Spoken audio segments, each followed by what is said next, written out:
우크라이나에 직접 갔다 오신 분은 이제 제가 급하게 이야기를 들었는데 그 28개 평화는 사실 우크라이나에게 굉장히 불리한 조항들이 많습니다. 나토 가입을 영구히 포기한다든가 현재 잃어버린 영토를 회복하지 않는다든가 우크라이나군을 감축한다든가 직접 전쟁터를 나가신 분도 있어서 설명을 좀 들었었는데 우크라이나가 지금까지 피해가 엄청난 것도 사실이지만 나라가 자체가 흔들릴 수도 있다. 러시아에 완전히 흡수될 수 있다. 이번에 이제 젤렌스키가 영국을 도피했다는 설도 추적해보니까 부패 이슈 때문에 젤렌스키가 우크라이나 버리고 도망간다 이런 썰들이 좀 많았거든요. 안녕하세요. 에비에이션 위크 한국 특파원 김민석입니다. 주로 K방산 소식을 영어로 해외에 알리는 역할을 하다가 올해부터는 K방산에 투자라는 한국 방위산업 안내서를 출간하고 주로 해외 국제정치 분쟁에 대한 소식들을 시청자 여러분들에게 전해드리고 있습니다. 미국과 우크라이나가 러우 전쟁의 평화한 논의에 들어갔다고 합니다. 현재 어떤 상황인가요? 우선 이제 언론 보도된 내용과 그 다음에 우크라이나에 직접 갔다 오신 분은 이제 제가 급하게 이야기를 들었는데 이제 언론 보도에서 지금 현재 트럼프가 제시한 28개조의 평화안이 지금 여러 가지 논쟁을 겪고 있다. 하지만 협상이 진행 중인 건 사실이다. 이렇게 됐어요. 쉽게 말해서 그 28개 평화안은 사실 우크라이나에게 굉장히 불리한 조항들이 많습니다. 뭐 나토 가입을 영구히 포기한다든가 현재 잃어버린 영토를 이제 회복하지 않는다든가 그리고 이제 우크라이나군을 감축한다든가 이것 때문에 처음에 젤렌스키 대통령은 굉장히 이제 반발을 했는데 그래서 완전히 새로운 19개 조항을 내놓아 가지고 이 28개 조항을 따르느냐 19개 조항을 따르느냐 이런 갈등이 있었단 말이죠. 근데 사실 이 19개 조항 그러니까 우크라이나 측이 내놓은 19개 조항은 사실 러시아 측이 받아들이기 어렵고 심지어 아직 러시아는 욕심이 좀 있어서 매우 러시아한테 유리한 28개 조항도 뭐 진심인지 아닌지 모르겠지만 우리는 여기에 좀 불만족스럽다 이런 식으로 이제 언론 플레이를 했어요. 그렇기 때문에 사실 당장 이게 결론이 날 것 같지는 않지만 미국 정부 그 다음에 트럼프는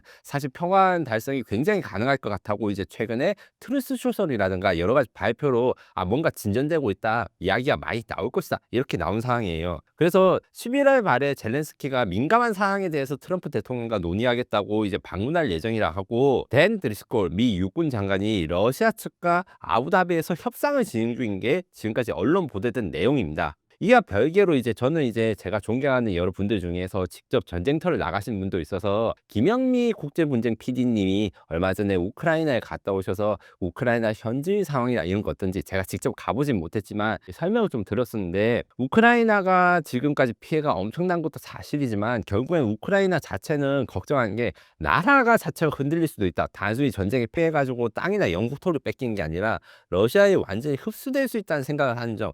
그 다음에 러시아의 폭격과 드론 공격이 사실은 올해 여름에 평화협상이 시작되고 나서 더 심해졌어요. 그것 때문에 러시아에 대한 감정이 안 좋은 요것 때문에 전쟁을 계속하고 싶다는 의지도 많지만 피해가 누적되는 것도 사실이기 때문에 평화협상에 대해서 젤렌스키가 무작정 반대하기 어려운 상황이고 현지의 분위기도 그래서 이제 우리가 전쟁을 다 그만두고 러시아에 항복하자 이런 사람은 없긴 한데 지금까지 힘든 그다음 고통 경제적인 문제 러시아 아무리 이제 서방 사회로부터 원조를 많이 받아도 물가가 너무 많이 오르고 그다음에 단전 단수 그래서 특히 러시아의 드론 공격을 해서 인프라가 파괴되고 이런 것들 때문에 겨울이 어떻게 진행될지 좀 걱정을 하시더라고요. 그런 분위기가 있다. 이렇기 때문에 그러면 지금 당장 어떻게 될 거냐? 제가 이렇게 말하기는 좀 어려운 상황이지만 아무래도 트럼프 행정부가 1차 이제 평화협상 그러니까 여름에 있었던 평화협상보다 훨씬 더 진전되고 앞서 나간 걸 논의했기 때문에 만약에 이제 미국이 그 핵심적인 의제 저는 이제 안전보장 의제라고 생각합니다. 왜냐하면 이게 대한민국의 사례랑 이제 닮아있기 때문이에요. 잠깐 이제 역사 이야기로 돌아가자면 1950년 한국 전쟁, 6.25 전쟁이 벌어졌을 때 사실은 이제 북한군이 남한을 다 왔다가 이제 한국군이 압록강을 갔다가 요게 1, 2년 사이에 다 벌어진 거고 나머지는 휴전선 근처에서 질관 지구전이 있었습니다. 그래서 어떤 진지를 가질 것인가 어떤 걸 만들 것인가 요걸로 굉장히 오래 싸웠는데 지금 우크라이나도 비슷한 점이 있었습니다. 다만 그 과정에서 대한민국은 휴전협정에 서명을 하지 않고 대신에 한국의 이승만 대통령이 미국과 상호 방위 조약을 맺는 이 안전보장을 하면서 이제 휴전이 이루어졌는데 저는 이제 트럼프가 젤렌스키랑 안전보장 조약 뭐 이런 거를 이제 한미 조약처럼 하진 않을 것으로 보이지만 거의 나토 가입을 안 하는 게 거의 확실하기 때문에 나토 가입을 대체할 만한 조건을 트럼프가 우크라이나한테 제시해주면 극적인 타결이 될 수 있을 것 같다라고 생각하고 있고 여기에 대해서 사실 예측을 하는 확률이나 이런 건 좀 무의미하지만 전 세계적인 방위사업 주식, 특히 유럽의 라인메탈이라든가 주된 방산 주식이 이번 주 들어서 굉장히 하락하고 있거든요. 이거는 이제 다른 분들, 그러니까 다른 국제적 전문가든가 업계분들도 비슷하게 생각하고 있다. 그래서 지금 당장 전쟁이 끝날 것이냐? 요것은 아니지만 그 어느 때보다 휴전의 가능성이 높아지는 것도 사실이다라고 말씀드릴 수 있습니다.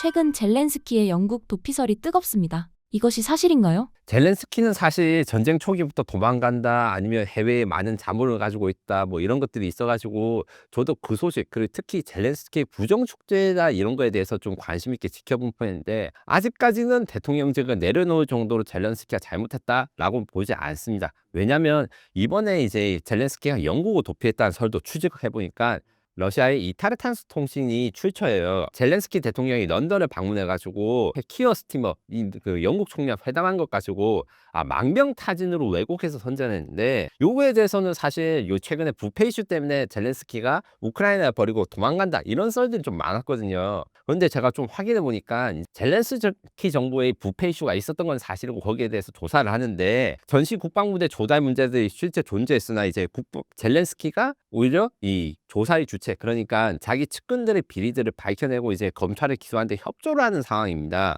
그래서 국가반부패청이 우리나라 치면 이제 그 공수처에 해당되는데 에너지 아톰이라는 우크라이나 회사 관련 1억 달러 수사 사건이라든가 젤렌스키의 사업 파트너 티무르 민드치 이게 주모제 가지고 이런 것들을 언론에서 보도되고 있고 젤렌스키가 이거에 대해서 보호를 하지 못한 상황이에요. 그러니까 자기 측근이라 해서 비리가 밝혀졌는데 얘를 뭐 불기소를 한다거나 이런 게 나오는 상황이 아니기 때문에 우크라이나 정부가 부패가 있는 것은 맞습니다. 우크라이나가 예전부터 이제 부패 지수가 좀 높았는데 그렇다 해가지고 젤렌스키가 모든 것을 지휘해가지고 젤렌스키에 대해서 뭐 우크라이나 이 시민들이 쫓아내자 이런 여론은 사실 일어나지 않은 거기 때문에 저는 우크라이나랑 러시아 둘 다 약간 악선 혹은 가짜 뉴스를 생산하는 게 있다고 생각을 해요. 우크라이나도 역시 러시아에 대해서 좀 과장되게 피해를 이야기하는가 이런 측면이 분명히 있습니다. 그렇기 때문에 저희 3장인 우리의 입장에서는 상황을 정확하게 파악하기 위해서 러시아가 어떤 주장을 하면 우크라이나 측 주장과 교차 검증을 하고 반대로 우크라이나 측이 주장을 한 걸 러시아 측과 교차 검증하는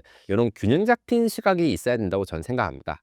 평화한 논의 직전까지 러우 전쟁 상황은 어땠었나요? 러시아는 사실 1차 평화 그러니까 미러 정상회담 이후 폭격량 그다음 드론 공격량을 그 어느 때보다 더 세게 해서 폭격이 정말 우크라이나에 많이 하고 있는데 이와 별개로 전선에서의 피해도 확대되고 있는 상황에서 우크라이나가 영토 수복은 한 게 늦어지고 있지만 그렇다고 해가지고 러시아가 막 파죽지세로 들어와서 러시아가 무조건 다 모든 우크라이나 그 영토를 점령한다 요것도 아닌 것 같아요. 즉 전선이 고착화된 상황이다. 이래서 이제 여러분들의 주장이 있어서 제가 이번에 좀 검증을 해봤는데 일단 그 전선에서는 이제 러시아 측 피해 누적으로는 116만 7천 명의 사상자, 그 다음에 전차가 11,300대, 그 다음에 항공기가 430대 이렇게 손실돼서 원래 일반적인 손실이었다면 이게 미국이 만약 이 정도 손실했으면 철수하고 넘어갔을 거거든요. 월남전이라든가 아니면 아프간 전쟁 같이 미국이 철수한 전쟁은 요 피해 100분의 1도 없었습니다. 사실상. 그런데도 이걸 버틸 수 있는 거는 러시아 전체가 사실은 푸틴이 지도력이 강하고 우크라이나를 반드시 정복해야겠다는 의지가 튼튼하고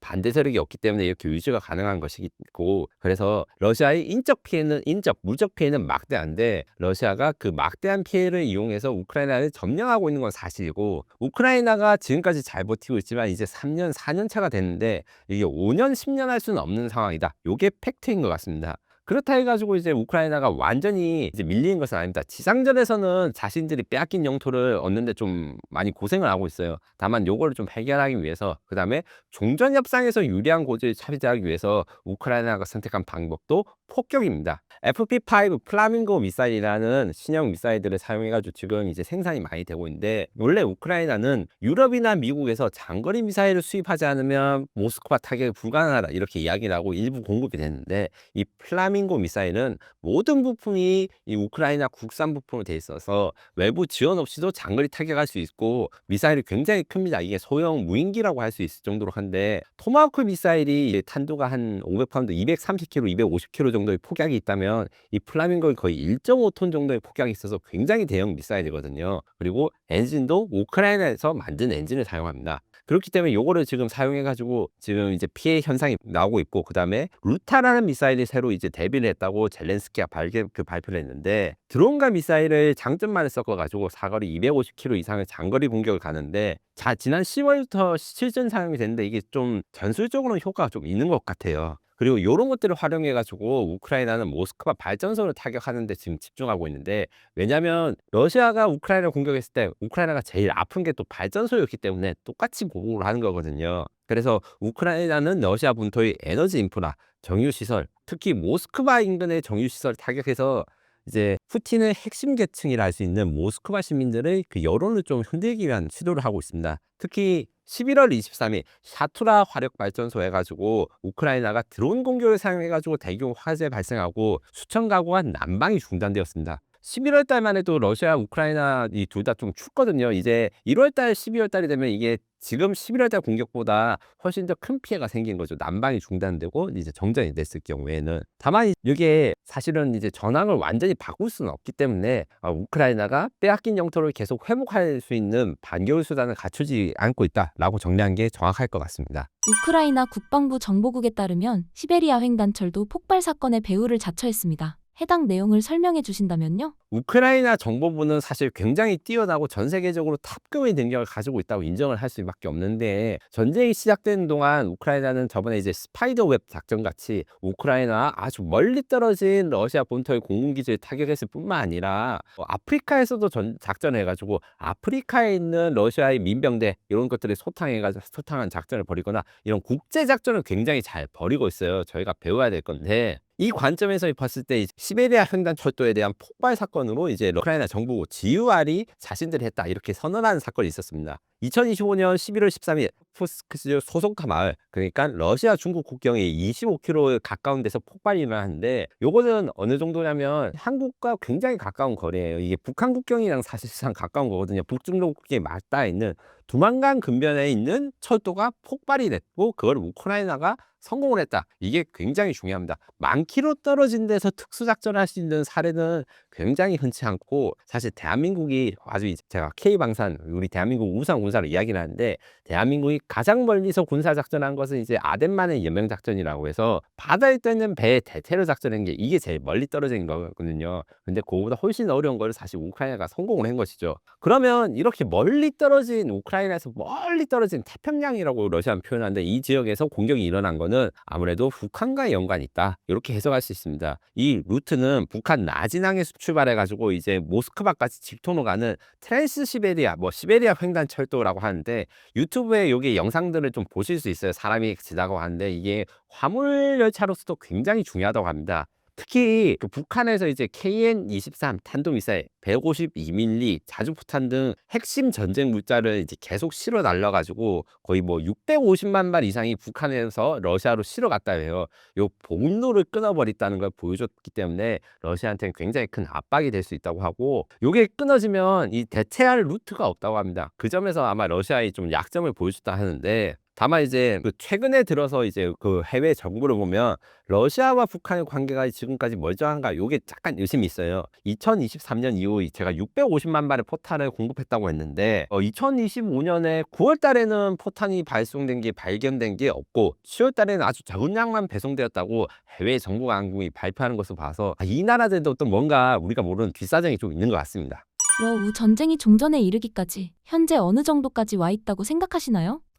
저는 사실 이게 당장 그만둘 수도 있고, 그 다음에 아주 오래 갈 수도 있는데, 핵심은 푸틴입니다. 트럼프는 사실 평화를 만들기 위해서 자신들이 해줄 수 있는 거의 모든 카드를 내놨다고 생각해요. 특히 우크라이나가 굉장히 싫어하는, 현재 우크라이나가 빼앗긴 영토 이런 것도 인정해라, 나토 가입 못 해준다, 이렇게 박아놨는데도 지금 푸틴이 승인을 안 해주고 있다는 거죠. 근데 푸틴의 한마디 결정에 따라서 당장에 이게 승인될 수도 있고, 사실상 국제정치라든가 아니면 객관적인 시각에서 보면 사실 트럼프가 보낸 28개 조항을 러시아가 받아주면 땡큐거든요. 러시아가 그렇게 편한 상황이 아닌데, 러시아 국민들이 워낙 국민성들이 이런 전쟁 시기에 참고 견디고 굶어 죽고 부족하면서도 이렇게 참는 것에 대해서 익숙하니까 전쟁이 수행이 되는 거예요. 그 관점에서 봤을 때 사실은 러시아가 믿는 구석이 이제 에너지 수출이 잘 된다, 그래서 가지고 인도라든가 중국이 러시아의 에너지를 이제 사가고 그걸로 해서 생피 분야 자재를 사가기 때문에 전쟁이 버티는 건데, 저는 미국이 협상 여하에 따라서 이것도